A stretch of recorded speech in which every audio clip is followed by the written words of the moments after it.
ஏழாம் வகுப்பு 2ஆம் பருவம் இயல் 5ல் அழியா செல்வம். நூல் வெளியீடு நாலடியார் சமண முனிவர்களால் பலரால் எழுதப்பட்ட நூலாகும். இந்நூல் 11 கீழ்க்கணக்கு நூல்களுள் ஒன்றாகும். இது 400 வெண்பாக்களால் ஆனது. இந்நூலை நாலடி 400 என்றும் வேளாண் வேதம் என்றும் அழைப்பர். திருக்குறள் போன்றே அறம் பொருள் இன்பம் என்னும் முப்பால் பகுப்பு கொண்டது. இந்நூல் திருக்குறளுக்கு இணையாக வைத்து போற்றப்படுவதை 4ம் 2ம் சொல்லுக்குறுதி என்னும் தொடர் மூலம் அறியலாம். இந்த கேள்வி எப்படி கேட்கலாம்னா, சமண முனிவர்களால் பலரால் எழுதப்பட்ட நூல்னு கேட்டாங்கன்னா நாலடியார்.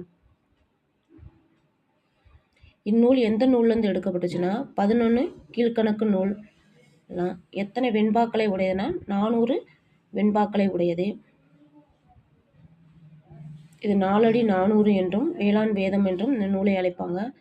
இது திருக்குறள் போன்றே அறம் பொருள் இன்பம் என்னும் முப்பால் பகுப்பு கொண்டது.